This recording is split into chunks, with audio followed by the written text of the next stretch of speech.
change the culture and change the mindset of the whole program? You mean for Just expect to win rather than. It wasn't too hard. You just had to get the right group of guys.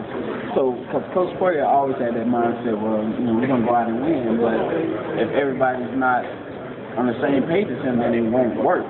So now this group that we have now, everybody has the same mindset. Like, Coach Poirier wants to win, we want to win too. We got the taste of victory last year, and we just like that taste, so we're just going to keep pounding it out, trying to get back and get better. If you're playing a big game against another ranked team, national TV, would you rather win that game at home or on the road? I would just rather win that game, period. Honestly, I don't care if it's on the road, at home, a neutral site. I would just want to win that game, period. If you go into somebody else's house and beat them, I mean, that's a big accomplishment. If you win at home still against a big rival school, that's a big accomplishment. So, either way, pretty much win. Nice flight home. Yeah, it is. Yeah, that's the word.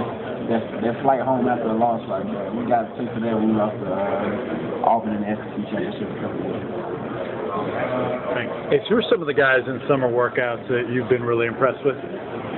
Freshman-wise, Quentin Smith on offense, and on defense, Jordan Diggs, little square linebacker guy got. They both come in and put hard work in every day, every single day. It's like they came in game ready. So I expect some things from both of those players. Do people realize how good your backs are after Marcus Lattimore? I don't think they realize it yet, but I think once the season starts progressing, we need those relief backs to come in, and when you figure that they're relief back and they come in and they gas you for 100 yards too, then people will start realizing they got some depth on their team, because we really do. You may have been asked this before, but how is Connor Shaw better now than he was at the end of last year? From a maturity level, I think he's grown as a person, and now he's like a complete quarterback. He knows the game inside and out. And when you got a mentor like Coach Spur, who's the previous Heisman Trophy winner and a great coach, you have no choice but to excel. So he's excelling, he's taking it in stride, and he's handling the success well. What is he better at this year? Running the offense, being vocal, running the offense, and accepting the role as being a leader, and also his passing mechanics too. Sometimes he used to have like a little wind up in his pass. Coach Spurrier tightened him up on that, so everything should fall into place this year. We just got to play our part. With him having the job in spring and keeping it, did that kind of help with those intangibles you were talking about? Yeah, it did. It helped a lot, because when we had to deal with two quarterbacks, it was like, well, you got Steven, you got Steven Garcia, we got to work on his steps. His steps are a little slower than Connor, so he pushed our routes a little deeper. But also, Steven had a stronger arm than Connor at the same time, so it's like his deep balls might come out a little different. So it's like, now we got one quarterback, we just work with him every single day and get the chemistry down pat. We'll be ready for the season. How confident was he, Connor, the last two games? He had like 74% completion percentage.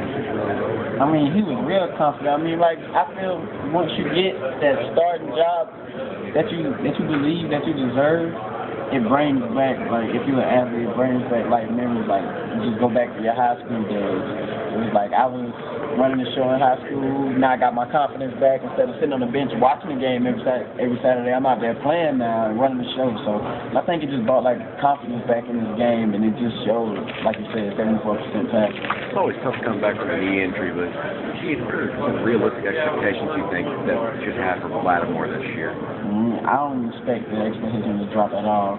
Him coming back, I've seen certain people come back from knee injuries and be, skeptical about stuff, but when I see him work out and stuff, it's like the same Lattimore. The same Lattimore I've seen before the injury. So I'm expecting big things from Marcus. You think he could still be the top running back in the SEC? Most definitely. I got faith in my running back. I really think that he can probably be the top running back. What's he look like right now? I mean, he looks phenomenal right now. I mean, like I said, he got bigger over the offseason. I mean, like, most people don't realize when you go through rehab and stuff, they really just have you in there working out and stuff. So he's got bigger, stronger, put on a little extra weight, actually running faster to me than he was before. And I know he's just been in the film room every time that we're going away on the away games to see them come, and in the film room. Or even if we were away on the away games, he's in one of the rooms in the hotel watching film, just trying to get better. So I see where his focus is. Hey, does that ring from last year or the East Division? This is the Eastern Division ring. This is the Eastern Division ring. Did you get one last year? Yeah, I left that one at home. I let Connor wear that one today. We all got it on different just stuff to represent the school. So.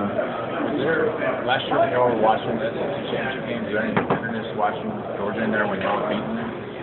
I mean, of course at first it was, but I mean, what could we do about it? I mean, it happened, so we just had to learn to take it in stride and use it as motivation and come back next year and just say, hey, we just have to win out in the SEC completely, not just in the East, but also in the West. Because now we see that determines our future too. So we just use it as motivation to push forward. I know. Not to put down any other teams, but do you see Georgia as a team that's especially right there with you?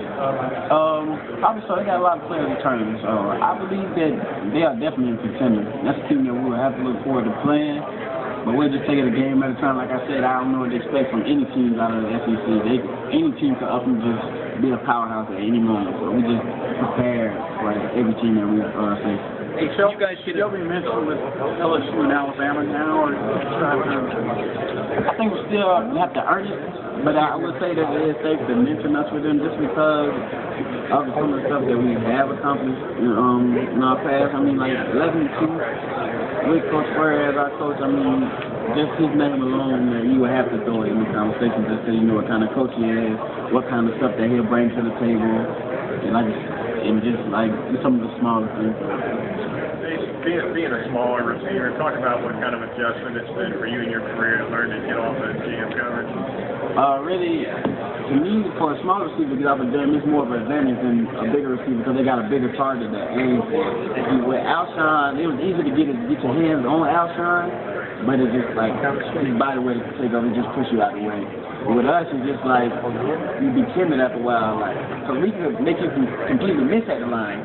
If you miss at the line, then you get beat. It's usually over. So usually they come in our face, but they don't even try to put hands on us. They just up there just to hesitate us, make us hesitate to slow down. Do you see a lot of it? Yeah, I see it every day in practice, and I see it a lot during the games too. Do you guys feel pressure to somehow fill in for Alshon?